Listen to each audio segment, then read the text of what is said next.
हमारे जवाहरलाल नेहरू चिकित्सालय में नए नए नित्य आयाम किए जा रहे हैं और यहाँ जो जिस सर्जरी की हम बात करने जा रहे हैं, ये सर्जरी अजमेर में ही सबसे ज़्यादा की जाती है मेडिकल कॉलेज में देखा जाए तो। एक एम्स जोधपुर है जहाँ पर थोरेको लेप्रोस्कोपिक सर्जरियाँ होती हैं और एक अपने अजमेर राजस्थान में ज़्यादातर सर्जरी रेगुलरली बेसिस पे किया जाता है। इसके लिए हमारे सर्जिकल विभाग, जिसके विभागाध्यक्ष डॉक्टर शिव कुमार बुनकर हैं और उनकी टीम है। टीम में डॉक्टर अनिल कुमार शर्मा, जो काफ़ी लेप्रोस्कोपी सर्जरियाँ करते आए हैं। थोरेको लेप्रोस्कोपी कोविड काल से ही उन्होंने चालू की और अभी काफ़ी सारी मरीजों को कर दी गई है। उसके चलते इन्होंने बहुत मरीजों को बचाया है, सक्षम और सफल सर्जरियाँ की है, जिसका परिणाम है कि सारे मरीज स्वस्थ होकर आज शहर में और गांव में घूम रहे हैं। आज जो हम 3 केसेस के बारे में डिस्कस करेंगे जिनको कि रिसेंटली इन्होंने ऑपरेट किया है। एक तो आहार नली में कैंसर था, उसको ऑपरेट किया। एक फेफड़े में मवाद भर दिया गया और जो पेशेंट दर दर भटक रहा था, जयपुर गया, बहुत दिन भर्ती भी रहा। फिर आने के बाद सिटी सर्जन से कॉन्टेक्ट किया, टीबी चेस्ट वालों से संपर्क किया, फिर भी उसका इलाज संभव नहीं हुआ। फिर बाद में जब इनके पास पहुंचा तो इन्होंने विस्तृत इसकी जानकारी ली, उसका डायग्नोसिस बनाया, फिर थोरेको लेप्रोस्कोपिक सर्जरी के द्वारा उसकी सारी मवाद निकाली। आज बच्चा वो मरीज बिल्कुल स्वस्थ है और ऐसे ही इन्होंने एक आहार नली का भी थोरेको लेप्रोस्कोपिक सर्जरी करके आज नया आयाम ज्ञापित किया। अजमेर में जवाहरलाल नेहरू में बहुत सारे ऐसी जटिल सर्जरियां होती जा रही हैं, जिससे कि हमें गर्व होता है कि अजमेर में सब संभव है। बस हमें जो सर्जन यहाँ पर है, एनेस्थीसिया की हमारी टीम है, doctor Veena Mathur madam, Veena Pataudi madam, doctor Anil Kumar Sharma, हमारे उप अधीक्षक डॉक्टर अमित यादव, अरविंद खरे जी, हमारे पूरे डिपार्टमेंट जितने भी हैं सब इस भरसक प्रयास में लगे हैं कैसे मरीजों का हित करें और उनको स्वस्थ करके घर पहुँचाएँ। मैं डॉक्टर अनिल शर्मा जी से कहूँगा कि अपनी जो भी विस्तृत जानकारी है आपके समक्ष रखें। मेरे में काफ़ी समय से हो रही है। इनफैक्ट अपन राजस्थान में पहले नंबर के मेडिकल कॉलेज थे जहाँ पे स्टार्ट हुई थी, जो 1995-96 के आसपास। उसके बाद में धीरे धीरे बड़े लोगों के आशीर्वाद से हम लोग इसको धीरे धीरे आगे जटिल सर्जरी में इसको उपयोग में लेने की कोशिश कर रहे हैं। तो लेप्रोस्कोपिक सर्जरी के साथ साथ जब छाती में यूजुअली जो सारी बीमारियाँ होती है, उसके लिए यूजुअली छाती में चीरा लगा के, रिब्स के बीच में चीरा लगा के उसके थ्रू उसका ऑपरेशन किया जाता था। हम छाती में कैंसर की नली का जो हमारे पेट से ही संबंधित होती है, तो उसको हम थोरेको लेप्रोस्कोपिक मानते हैं। और छाती की जो प्रॉपर सर्जरी होती है, जो चेस्ट सर्जरी है या थोरेसिक सर्जरी है, वो थोरेकोस्कोपिक सर्जरी में आती है। तो खाने की नली की सर्जरीज हम काफ़ी समय से कर रहे हैं। पहली बार हमने कोविड के जस्ट पहले हमने खाने की नली की कैंसर की सर्जरी करी थी। उसके बाद में कम से कम 20 से 30 सर्जरी खाने की नली की हम लोग कर चुके हैं। खाने की नली के साथ में अब रिसेंटली जो अभी आज जिन केसेस की बात हो रही है वो है चेस्ट सर्जरी के से रिलेटेड है, जिसमें आपके छाती में एक पेशेंट है जिसके छाती में मवाद पड़ गया था, बच्चा है जिसमें, और दूसरा पेशेंट है जिसमें टीबी का ट्रीटमेंट 2-3 बार लेने के बावजूद भी उनका टीबी का इलाज नहीं हो पाया और उसमें छाती में पानी जम गया और छाती में फेफड़ा उनका कोलैप्स कर गया था। जो पहला बच्चा है वो अब करीबन 15 दिन तक जेके लॉन हॉस्पिटल में एडमिट रहा था। जेके लॉन हॉस्पिटल में जब डायग्नोसिस हुआ कि उनके फेफड़े में मवाद है, तो उन्होंने उसको सर्जरी डिपार्टमेंट में भेजा। वहाँ पे छाती की जो चेस्ट सर्जरी है, सिटी सर्जरी है, सिटी सर्जरी ने उनको छोटा बच्चा है कहकर वापस भेज दिया था। तो उन्होंने वहीं पे पीडियाट्रिक सर्जन को दिखाया। पीडियाट्रिक सर्जन ने कहा कि छाती के मवाद को हम नहीं निकाल पा सकते हैं, इसलिए वापस वहाँ जाएँ। तो जब 2-3 बार पेशेंट काफ़ी बार घूमा तो वो काफ़ी परेशान हो गया। फिर ये मेरे अंकल है, उनके यहाँ वर्कर कभी रहा हुआ था, तो उनसे संपर्क किया उन्होंने मुझे फ़ोन किया कि एक बच्चा है, उसकी हेल्प करनी है। उन्होंने कहा आप भेज दीजिए हमारे पास डिपार्टमेंट है अच्छा सारे, हम उसकी हेल्प करा देंगे। आए, इनको हमने बच्चे के डिपार्टमेंट में भर्ती करवाया, जहाँ पे वापस जब पूरा हमने जांच करी, उन्होंने बच्चों के जो डॉक्टर जेपी नारायण उनके अंडर में एडमिट हुआ था, रात को 12 बजे आया था। तो 12 बजे आने के बाद उन्होंने तुरंत उसको एडमिट कर लिया और उसकी जाँच करी। अगले दिन जब उनको देखा उन्होंने कि ये फेफड़े में मवाद है, उसकी वजह से फेफड़ा पूरा कोलैप्स कर चुका है और अब ये नॉर्मल दवाई से और सिंपल ट्यूब जो हम चेस्ट में डालते हैं उससे ये नहीं फूल सकता है। तो उन्होंने छाती की सर्जरी का जो सिटी डिपार्टमेंट है हमारे, उनसे संपर्क किया। उन्होंने कहा कि छाती चीर के हमें और उसमें सारी मवाद निकालनी पड़ेगी और फेफड़े के ऊपर जो मोटी परत जम गई है उसको हमें हटाना पड़ेगा। तो उसी के लिए वापस जब डॉक्टर जेपी नारायण ने मुझे बताया तो मैंने कहा काफ़ी बच्चा छोटा और छाती चीरना काफ़ी बड़ी चीज़ होती है, जिसकी बाद में रिकवरी काफ़ी मुश्किल हो जाती है। तो इसलिए हमने इनका हमारे यहाँ डिपार्टमेंट ट्रांसफ़र लेके और सर से उनसे उपकरण मांगे। इन्होंने हमें सारे आधुनिक उपकरण उपलब्ध कराए। मैडम से डिस्कस किया, मैडम ने कहा नहीं, बच्चे की सर्जरी जो है उसमें हम पूरा सही करेंगे। मैडम ने उन्होंने लोगों ने बच्चों का पूरा इवोल्यूशन करके कि हाँ इसको एनेस्थीसिया दे सकते हैं, क्योंकि एक ही लंग के ऊपर सांस ले रहा है बच्चा, दूसरा लंग उनका बिल्कुल काम नहीं कर रहा है। उसके पश्चात मैडम ने उन्होंने टीम ने पूरा उसको जब एनेस्थीसिया के लिए यहाँ भर दी, तो हमने उसको छाती की दूरबीन सर्जरी के लिए, जिसमें हम की छाती में चीरा नहीं लगा के हम सिर्फ छेद करते हैं, वो छेद जो जिसमें पहले से ट्यूब डली हुई है मवाद निकालने के लिए, उसी ट्यूब के रास्ते से हम अपनी दूरबीन डालते हैं। उस दूरबीन डाल के छाती के अंदर जितने भी सारे अंग है, जिसमें फेफड़ा है, प्लूरा है, थाइमस ग्रंथि होती है, हार्ट का पार्ट होता है, ये सारे हम देख सकते हैं। उसके ऊपर जो फेफड़े के ऊपर पूरी मवाद और उसकी परत जमी हुई थी, उसमें 2 छोटे और छेद करके उसमें हमारे इंस्ट्रूमेंट चले जाते हैं। उसको पूरी जो परत थी उसको पूरी को परत को उतार दिया, और बच्चे का फेफड़ा, लेकिन क्योंकि इतने लंबे समय से वो काफ़ी कोलेप्स रहता है, तो उस कोलेप्स की वजह से उसमें वापस फूलने की क्षमता कम होती है। लेकिन बच्चे परिजनों ने भी अच्छा सहयोग किया और उन्होंने अच्छी एक्सरसाइज कराई, तो पहले और बाद में जो एक्सरसाइज होती है छाती की, वो काफ़ी सहयोग करती है। उसके बाद में फेफड़ा उनका मरीज़ का फूल गया, और आज बच्चा भी सामने आपके बैठा, वो भी आपको दिख जाएगा, पूरी तरह स्वस्थ है। दूसरा मरीज जो था उसमें टीबी का ट्रीटमेंट चल रहा था, करीबन 2 से 3 साल से टीबी का ट्रीटमेंट चल रहा था, जिसमें 2 बार वो टीबी का ट्रीटमेंट ले चुके थे, लेकिन उसके बावजूद टीबी सही नहीं हो रही थी, और बीच में सही हुए थोड़े दिन वापस हो जाती थी।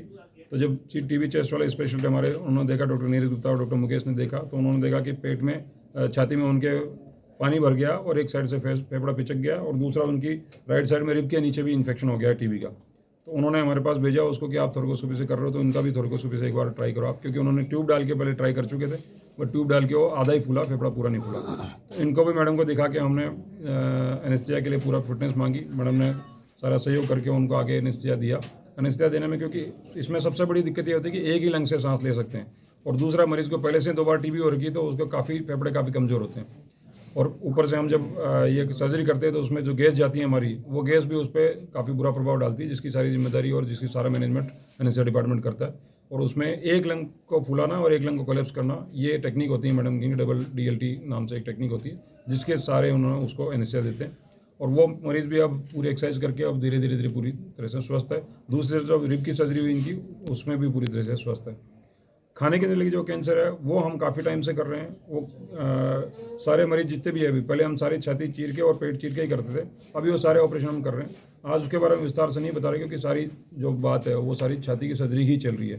और खाने की नली है, उसमें हम नियमित रूप से, सिर्फ राजस्थान में एकमात्र मेडिकल कॉलेज है हमारा जिसमें छाती की सर्जरी की, जो खाने की नली की सर्जरी दूरबीन द्वारा की जा रही है।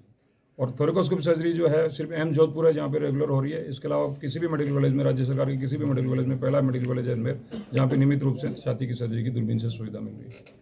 थोरकोस्कोपी करते हैं तो उस टाइम एक फेफड़ा जो होता है वो तो पिचका हुआ ही होता है, तो हमें सिर्फ एक फेफड़े के सहारे ही मरीज का ऑक्सीजन लेवल है वो मेंटेन करना होता है।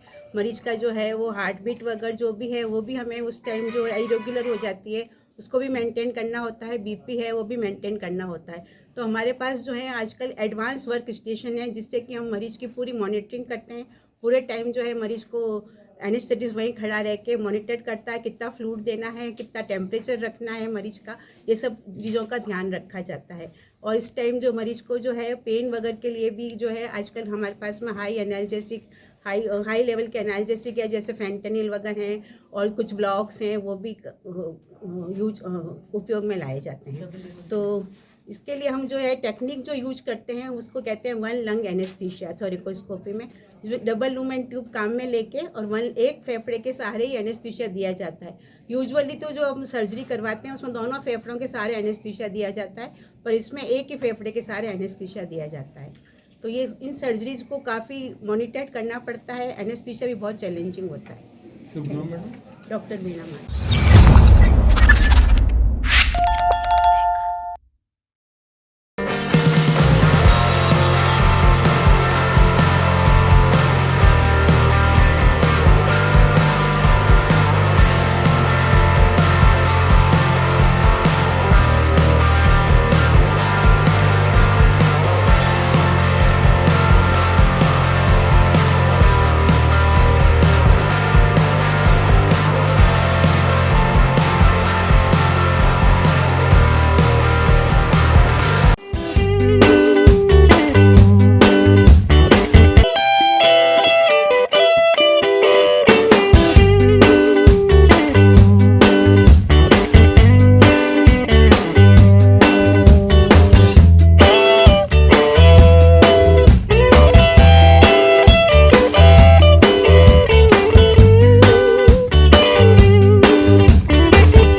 Chikapile. Pizza Point, Kangor. For delicious moments.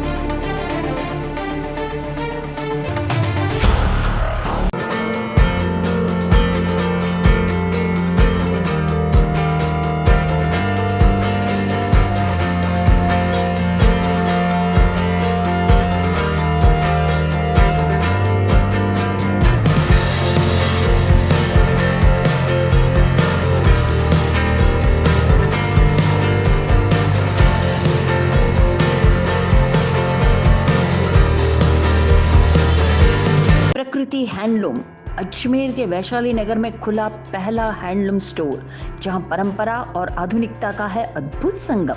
हाथ से बने साड़ी, सूट, दुपट्टे और हैंडलूम फैब्रिक्स की विस्तृत रेंज सिर्फ आपके लिए और आपके शहर में। चाहे आपको चाहिए सिल्क साड़ी की चमक, कॉटन सूट की सादगी या फिर यूनिक हैंडलूम फैब्रिक से खुद का डिजाइन बनाने का मौका, यहाँ हर वर्ग के लिए है कुछ खास। हमारे कारीगरों की मेहनत और परंपरागत शिल्प कला का जीवंत प्रदर्शन आपको मिलेगा इस स्टोर में, जो इसे बनाता है बिल्कुल अलग। तो चले आइए, Prakriti handloom, 2nd floor, above Paliwal uniform, Vaishali Nagar, Ajmer. 9571045595